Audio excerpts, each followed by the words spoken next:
tu as peur. Et le pire, c'est que tu sais même pas vraiment pourquoi. Ce n'est pas une peur précise avec un nom ou une raison claire, c'est une tension de fond. Une anxiété qui est là, presque en permanence, en arrière-plan de tout ce que tu fais. Et peut-être que ça s'est intensifié, peut-être qu'elle était là depuis longtemps, mais plus discrète. Et maintenant, elle prend plus de place. Si tu te reconnais là-dedans, cette vidéo est pour toi.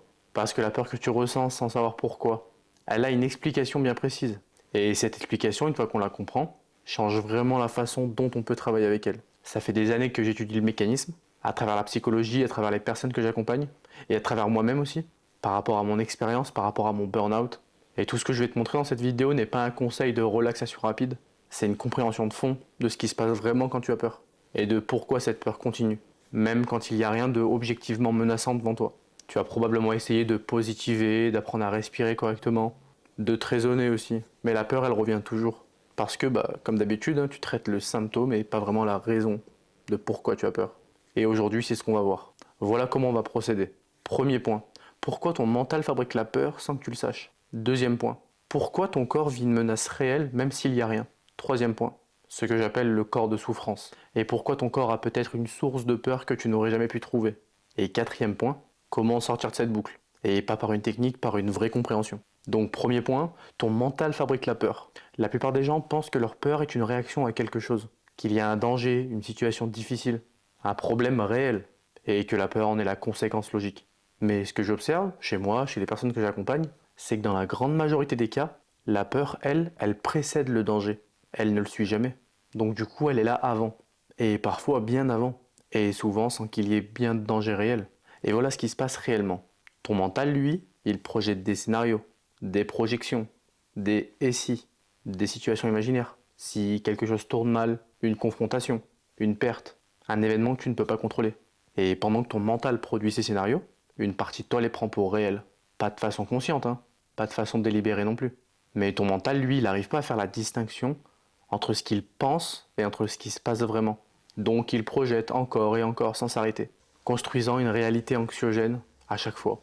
À partir de rien, ou presque. C'est exactement comme quand tu es dans ton lit à 2 heures du matin et tu rejoues une discussion qui s'est mal passée dans ta tête. Rien ne se passe autour de toi, la pièce, elle est silencieuse, et toi tu rejoues cette action encore et encore. Ton cœur s'accélère, tes épaules elles se contractent, ton corps réagit comme si la dispute était vraiment réelle, alors que cette dispute elle a eu lieu il y a 8 heures. Et que l'autre personne d'ailleurs peut dormir aussi paisiblement. Ton mental fonctionne exactement de cette façon. Il génère des histoires, il rejoue, il anticipe, il projette une partie de toi dans le futur, et une partie de toi y croit complètement d'ailleurs, même quand tu sais intellectuellement que c'est pas réel. Et voilà ce qui est particulièrement piégeant dans ce mécanisme. Les pensées qui génèrent de la peur sont pas souvent les plus dramatiques, ce sont les plus répétitives, celles qui reviennent doucement encore et encore sans s'arrêter à chaque fois, jusqu'à ce que l'état d'alerte devienne l'état de base, le fond constant sur lequel tout le reste se pose. Et voilà quelque chose que peu de gens se disent sur le stress, le contrôle, la colère et l'anxiété. Dans de nombreux cas, cette émotion elle est déguisée. Par exemple, quand tu regardes vraiment sous la surface de la colère, quand tu la suis jusqu'à voir ce qu'elle voulait vraiment dire, il y a souvent une peur qui est cachée derrière. La peur de perdre le contrôle par exemple, la peur d'être blessé, la peur de perdre le contrôle par rapport à une situation. Mais la colère elle est quand même plus facile à exprimer, parce qu'elle peut ressembler à une certaine force. Mais la peur en dessous elle n'a jamais été regardée, et c'est elle qui continue de tourner. J'ai accompagné quelqu'un qui vivait une anxiété chronique depuis quelques mois, et on a remarqué ensemble que son mental produisait tout le temps des films dans sa tête. Il y avait un fil narratif autour de lui. Et ce fil narratif lui montrait directement ce qui s'était passé dans sa journée, ce qu'il aurait pu dire à la place de certaines choses, et elle lui montrait ce qu'il pouvait anticiper si jamais quelque chose se passait mal. Finalement, c'était pas une petite pensée dramatique, c'était plutôt une pensée douce, persistante, mais qui lui revenait en boucle tout le temps, jusqu'à 10 fois par jour.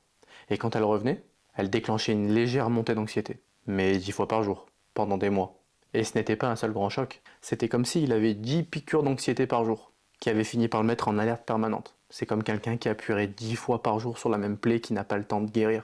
Chaque pression en soi est supportable, mais sur des mois, elle finit par faire mal en permanence. Mais il y a quand même une question que beaucoup de personnes se posent. Si le mental fabrique la peur, pourquoi le corps, lui, réagit à une menace comme si elle était vraiment réelle? Parce que la réponse à cette question, elle change tout dans la façon dont on comprend vraiment l'anxiété chronique. Je te la donne dans le point suivant. Je vais te poser une question directe. Quand tu ressens de l'anxiété, de la peur, est-ce que tu peux identifier une menace concrète dans ta réalité physique? Et la plupart du temps, la réponse est non. Et c'est exactement là où ça se joue. Deuxième point, ton corps vit une menace réelle. La plupart des gens pensent que quand la peur elle est dans la tête, elle n'est pas réagie de la même manière dans le corps. Donc du coup, qu'elle n'a pas la même incidence physique. Mais je suis désolé de te l'apprendre, c'est précisément l'inverse. Voilà ce que j'ai étudié depuis des années, et c'est ce que je vois confirmer chez toutes les personnes que j'accompagne. En fait, ce qu'il faut comprendre, c'est que ton corps ne fait pas la différence entre une menace réelle et une menace imaginaire. Et c'est pas une métaphore, c'est une réalité biologique. Quand ton mental, lui, il imagine un scénario catastrophe, une confrontation future, une perte possible, construite de toutes pièces, ton système nerveux, lui, il réagit exactement comme si c'était vrai. Un peu comme dans un cauchemar. Je pense qu'on s'est tous réveillés au moins une fois d'un cauchemar, où on a peut-être imaginé la mort de quelqu'un, ou quelque chose de très grave qui nous a mis vraiment très mal. Du genre en pleurs, un rythme cardiaque très élevé, ton cœur s'accélère, la respiration elle se modifie, tes muscles se contractent, l'hormone du stress, le cortisol, lui, il est sécrété, ton système immunitaire, lui, il s'adapte, et ton sommeil, lui, il se dégrade. Si je te dis tout ça, c'est pour te dire justement que t'as pas vécu le drame, mais ton corps, lui, il l'a vraiment vécu comme si c'était réel. Et voilà ce qui aggrave ce mécanisme, vraiment. Si tu produis ce genre de pensée régulièrement, ne serait-ce que 10 fois par jour, ce qui est vraiment minime, 10 fois par jour, ton corps, lui, il répond à des cycles de réponse au stress à chaque fois. Et tout à l'heure, on parlait de celui que j'ai accompagné, ça lui arrivait tous les jours, pendant des semaines, des mois, sans arrêt. C'est exactement comme s'il y avait un tigre qui était même pas dans la pièce, mais ton mental, lui, te montre une image si réaliste que c'est comme si tu l'avais vu en vrai. C'est pour ça que parfois tu peux te sentir si épuisé sans avoir rien fait de spécial, juste parce que tes pensées, elles reviennent encore et encore, et elles te montrent de l'anxiété, de la peur, du stress, alors que t'as rien fait de fatigant. Tu peux même parfois mal dormir aussi, alors que ta journée était plutôt calme. C'est pour ça que ton corps, lui, peut être en état d'alerte dans une pièce silencieuse sans aucun danger. Simplement parce que ton mental, lui, tourne toute la journée. Mais ce n'est pas un problème de volonté, c'est un problème de biologie et de compréhension aussi de ce mécanisme. J'ai vécu ça moi-même concernant mon burn-out. Je pouvais avoir passé des journées où j'avais rien fait d'extraordinaire, et pourtant, je pouvais me sentir complètement vidé, comme si j'avais couru un marathon. Et ce marathon, lui, il était dans ma tête. Mais mon corps, lui, l'avait couru pour de vrai. Concrètement, à cette époque-là, les journées, elles étaient difficiles, pas parce que j'avais mal dormi en quantité, mais parce que mon système nerveux, lui, ne s'était jamais mis au repos. Le sommeil, lui, il était là, mais la veille intérieure, elle n'était jamais là. Et ça se voyait dans l'énergie disponible le matin. Les façons dont les petites contrariétés du quotidien, elles se passaient. Elles pouvaient prendre une dimension démesurée. C'est exactement comme un téléphone qu'on essayerait de charger la nuit, avec toutes les applications allumées en arrière-plan. Le matin, tu ouvres ton téléphone, tu vois qu'elle a à 20% la batterie, mais elle n'est pas à 20% parce que tu l'as utilisée, elle est à 20% parce que justement les applications, elles tournaient en arrière-plan, pendant que toi, tu l'utilisais pas. Voilà ce que tu n'avais peut-être pas anticipé. Même quand tu comprends ce mécanisme, même quand tu vois le mental qui fabrique la peur et que tu te dis «Ah ok, là c'est bon, c'est le mental», et que ton corps, lui, il la vit comme réelle, il arrive que la peur, elle surgisse même quand le mental ne te la montre pas. Elle peut arriver discrètement, sans cause. Et c'est souvent ce qui perturbe le plus les gens. Pas parce qu'ils cherchent la pensée qui l'a activée. Elle arrive directement, sans cause apparente. Et c'est souvent ce qui perturbe les gens. Parce que généralement, ils cherchent la pensée qui l'a activée, mais ils ne la trouvent pas. Et du coup, ils comprennent pas ce qui se passe. Et voilà ce qui aggrave la situation par rapport à quelque chose qu'on ne comprend pas. Beaucoup de gens ajoutent une deuxième couche par rapport à la première peur. Parce qu'ils ont peur de ce que ça signifie derrière. Ils s'inquiètent inconsciemment de la première couche, donc paradoxalement, ce qu'ils font, ils amplifient ce qu'ils voulaient faire disparaître. C'est exactement comme quelqu'un qui stresse à l'idée de mal dormir et qui, à force de surveiller son sommeil, finit par se réveiller, précisément parce qu'il stresse à ce sujet. En fait, l'inquiétude autour du symptôme crée plus de symptômes. C'est une boucle que beaucoup de personnes anxieuses connaissent. Et c'est exactement là qu'on rentre dans le point le plus profond de la vidéo. Dans quelques minutes, je vais te montrer quelle est vraiment la source de cette peur qui surgit à chaque fois sans raison apparente. Et pourquoi des personnes qui la traitent depuis des années n'arrivent pas à s'en débarrasser. Troisième point, le corps de souffrance. Voilà un concept que j'utilise avec les personnes que j'accompagne. Et ça, une fois compris, ça change complètement la donne. Il existe en toi une accumulation d'émotions non traitées. Pas des émotions récentes, des émotions anciennes. Des peurs que tu as traversées à différentes périodes et que tu n'as pas vraiment traversées jusqu'au bout. Tu les as mises de côté, tu as continué. Tu as fait comme si tu t'en étais remis. Mais ces émotions-là, elles ne disparaissent jamais vraiment. Elles s'accumulent et elles s'installent dans le corps. Et de temps en temps, sans prévenir, et souvent sans raison visible, ça arrive qu'elles remontent à la surface. Et cette remontée que tu vis comme une peur qui arrive, elle ne vient pas de nulle part, elle vient de loin. Elle vient de quelque chose que tu n'as pas encore digéré. C'est exactement comme quand tu te retrouves blessé encore une fois de la même manière, mais par un partenaire complètement différent. Et dans un contexte différent. Mais avec la même douleur exactement au même endroit. Et tu te demandes mais pourquoi c'est toujours moi? Parce que ça revient toujours. Mais c'est parce que quelque chose en toi n'a jamais été vraiment guéri. Et les situations de la vie, elles activent encore une fois les mêmes blessures. Et voilà ce qui est important à comprendre sur ce corps de souffrance. Il ne cherche pas à te détruire, il cherche juste à être traversé. Chaque fois qu'il remonte, chaque fois que ton anxiété, elle surgit sans raison apparente, c'est pas une attaque, c'est une invitation. Une invitation à regarder ce que tu as toujours évité finalement. Et j'ai accompagné plusieurs personnes qui vivaient ce type de peur, qui surgissaient à chaque fois sans vraiment prévenir, parfois la nuit, parfois en plein milieu de la journée. Et en creusant, on trouvait toujours la même chose. Une période ancienne, souvent lointaine, et une peur intense qui avait été vécue sans vraiment avoir compris ce qui s'était passé. Et cette peur, elle restait en lui dormante, en attendant un espace pour remonter. C'est exactement comme une lettre qu'on aurait mis dans un tiroir sans jamais vraiment l'ouvrir, en pensant qu'on pourrait s'en occuper plus tard par exemple. Mais elle ne disparaît pas, elle attend. Et tant qu'elle attend, elle prend de la place, dans l'invisible. Et voilà ce qui peut compliquer encore ce mécanisme. Ce corps de souffrance, cette accumulation, elle ne reste pas passive. Elle cherche activement à se nourrir de la fréquence émotionnelle que tu as en ce moment. C'est-à-dire qu'une fois que la peur elle remonte, c'est à ce moment-là qu'elle va générer des pensées anxiogènes. Pas parce que la situation extérieure elle le justifie, mais parce que ces pensées-là elles alimentent finalement l'émotion qui était déjà là. Elle se nourrit d'elle-même. C'est exactement comme une braise sous la cendre. Elle peut rester là, invisible pendant longtemps, mais au moins souffle d'air, au moindre stress, à la moindre incertitude, elle s'enflamme à nouveau. Pas parce qu'une nouvelle cause est arrivée, mais parce que l'ancienne cause elle n'a jamais été éteinte. Et ça explique pourquoi certaines personnes traversent des moments vraiment stables, et parfois, sans raison apparente, une anxiété revient. Il ne s'est rien passé de particulier, mais quelque chose à l'intérieur a fini par souffler sur les braises. Ce n'est jamais un retour en arrière, c'est une invitation à aller un peu plus loin, dans ce que tu n'as vraiment jamais touché. Donc si le mental peut produire de la peur, et si le corps peut la vivre comme réelle, si en plus il existe cette accumulation d'émotions, qui remonte sans prévenir, qu'est-ce qu'on fait concrètement avec tout ça? Parce que comprendre est nécessaire, mais comprendre ne suffit pas à tout ça.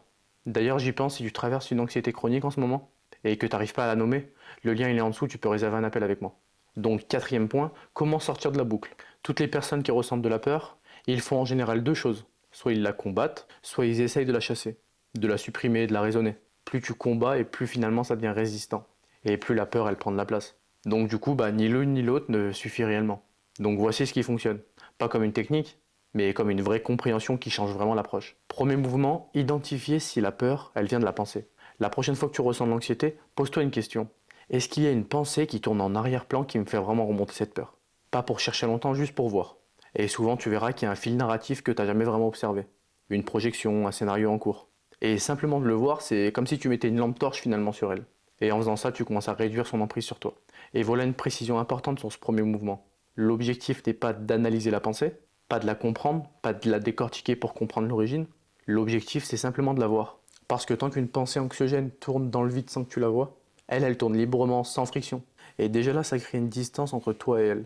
Et cette distance, même minime, elle change l'expérience. Deuxième mouvement, sortir de la pensée par le corps. Pas en combattant la pensée, pas en essayant de la chasser, mais en déplaçant consciemment ton attention vers ta respiration, vers les sensations physiques, vers ce que tu sens vraiment maintenant dans ton corps, pas ce que ton mental projette. Une respiration consciente, puis une autre, pas une technique de relaxation, mais un retour à ce qui est réel, maintenant. Parce que quand tu es dans ta respiration, dans tes sensations, dans le moment présent, il n'y a pas de tigre, il n'y a pas de peur, il n'y a pas de scénario catastrophe, il y a juste ce qui est. Et j'ai observé cette transformation chez les personnes que j'accompagne. Du moment où elles arrivent à faire ce déplacement d'attention, donc de la pensée vers le corps, quelque chose se relâche, mais pas de façon dramatique, mais de façon réelle, immédiate. C'est exactement comme quelqu'un qui serrait les poings pendant des heures sans s'en rendre compte, et qui les ouvre enfin d'un coup. La tension, elle était là depuis longtemps, mais depuis tellement longtemps que finalement, en fait, c'était devenu normal. C'était devenu une tension de fond. Et l'ouverture même, elle change l'état carrément. Et voilà ce que j'observe chez les personnes qui font vraiment ce deuxième mouvement. Mais pas une seule fois, vraiment régulièrement. Déjà avec le temps, l'état d'alerte de fond commence à diminuer, pas parce qu'elles ont résolu quelque chose intellectuellement, mais parce qu'elles ont appris à couper l'alimentation de cette pensée anxiogène. C'est exactement comme apprendre à éteindre une flamme avant qu'elle commence à prendre, plutôt qu'attendre qu'elle soit devenue un incendie. Au stade de la petite flamme, ça prend quelques secondes. Par contre, à l'étape incendie, c'est autre chose. Troisième mouvement, accueillir ce qui est. Et accueillir ce qui remonte. Et sans lui résister et sans le suivre. Quand la peur, elle surgit sans raison apparente. Quand c'est le corps de souffrance qui remonte. La tentation est soit de la combattre, soit de la chasser. En cherchant une pensée pour l'expliquer par exemple. Mais voici ce que j'ai appris sur moi-même et chez les personnes que j'accompagne. La seule façon de traverser cette peur, c'est de la laisser être là. Pas de l'inventer, pas de lui réinventer une histoire, pas de l'alimenter, mais juste la laisser être là comme une émotion. C'est exactement comme rester dans un bain où l'eau elle refroidit. Si tu l'alimentes pas, l'eau elle perd progressivement de sa chaleur. Et elle finit par atteindre la température de la pièce. Mais si tu continues d'alimenter la chaudière, donc si tu continues à avoir des pensées anxiogènes par rapport à cette peur, l'eau elle reste brûlante indéfiniment. Donc du coup laisse-la là, être présente, sans l'alimenter. C'est ça finalement couper la chaudière. Et voilà ce qui se passe systématiquement à chaque fois qu'on fait ça. L'énergie de la peur, elle commence à se dissiper, elle perd son intensité, et un petit moment après, sans forcer, tu verras, elle est partie. Mais pas parce que tu l'as chassée, parce que tu l'as plus nourrie. C'est pas pareil. Et voilà une nuance sur ce troisième mouvement. Laisser être ne veut pas dire ne rien faire. Ça veut dire ne pas résister. Et ne pas fuir. Rester conscient de ce qui se passe. Avec une qualité d'intention calme. Un peu comme un observateur. pas comme quelqu'un qui lutte par exemple. C'est exactement comme regarder un train depuis le quai. Si tu montes dedans, bah, tu alimentes la peur, donc tu te bats contre elle. Donc du coup, en partant avec ce train, bah, tu pars avec elle, tu pars avec cette peur. Et tu ne sais pas où elle va te mener. Par contre, si tu restes sur le quai, c'est là où tu la laisses passer. Par contre, tu la regardes et tu n'agis pas. Et j'ai accompagné quelqu'un qui avait développé depuis des années un réflexe automatique à tout mode d'anxiété. Prendre le téléphone par exemple, mais pas pour appeler quelqu'un, juste pour regarder quelque chose sur n'importe quoi. Tout ça pour lui occuper l'attention par exemple. C'était sa façon de ne pas rester sur le quai et de monter dans le train. Et quand elle a commencé à s'entraîner et à rester, juste quelques minutes sans téléphone, quelque chose d'inattendu s'est produit. La peur, au lieu de grandir comme elle le craignait, bah elle a commencé à se dissoudre progressivement. Pas parce qu'elle avait découvert une raison rassurante, parce qu'elle avait arrêté de l'alimenter. C'est jamais confortable au début, hein, les premières fois. Rester avec la peur plutôt que de la fuir semble aller à l'encontre de ce qu'on ressent. Mais avec le temps, c'est cette capacité à rester finalement qui va nous faire évoluer. Voilà la vérité finale. La peur que tu ressens sans savoir de quoi elle vient, elle n'est jamais arbitraire. Elle a toujours une source. Soit une pensée que tu n'avais pas vue, soit une émotion ancienne pareille que tu n'as pas traversée. Dans les deux cas, la sortie n'est jamais dans la résistance. Elle est dans la compréhension. Et dans cette qualité d'attention aussi, qui te permet de voir ce qui se passe vraiment. Tu n'as pas à guérir ta peur en la combattant. Tu dois apprendre à ne plus l'alimenter. Et c'est une différence qui change tout. Voilà ce que j'observe chez les personnes qui ont traversé ce processus. Elles ne deviennent pas des personnes qui ne ressentent plus jamais de peur. Elles deviennent des personnes qui ont une relation différente dans ces états. Elles arrivent à la reconnaître plus vite et elles la laissent passer plutôt que l'aggraver. Et elles remarquent que ces états diminuent progressivement avec le temps. Pas parce qu'elles ont trouvé une formule magique, parce qu'elles ont arrêté de nourrir ce qu'elles voulaient plus nourrir. C'est exactement comme quand tu te retrouves en désaccord avec quelqu'un depuis quelques minutes et qu'au lieu de continuer à engendrer le désaccord, et donc du coup la tension, tu laisses passer la dispute. Mais pas pour fuir, pour arrêter de nourrir finalement. Et tu remarques que 20 minutes plus tard, la tension elle est retombée. Mais c'est pas le désaccord qui a disparu, c'est l'alimentation qui a été coupée. Et voilà quelque chose que je veux te dire directement. Si tu traverses une anxiété chronique en ce moment, ça ne veut pas dire qu'il y a quelque chose de cassé en toi. C'est souvent le signe de quelque chose qui a besoin d'être vu. Et jusqu'ici, il n'avait pas d'espace pour être vu. La peur, c'est un signal, pas une condamnation. Et l'une des choses les plus courageuses que tu puisses faire, c'est de lui accorder enfin suffisamment d'attention pour comprendre ce qu'elle essaye de te dire. Dans les prochains jours, soit tu vas continuer à résister à la peur ou à la fuir, et elle reviendra à chaque fois intacte, à chaque fois que tu baisses la garde, soit tu vas regarder une seule fois honnêtement d'où elle vient vraiment. En soi, les deux sont des choix, mais un seul mène quelque part. Et maintenant, tu sais lequel.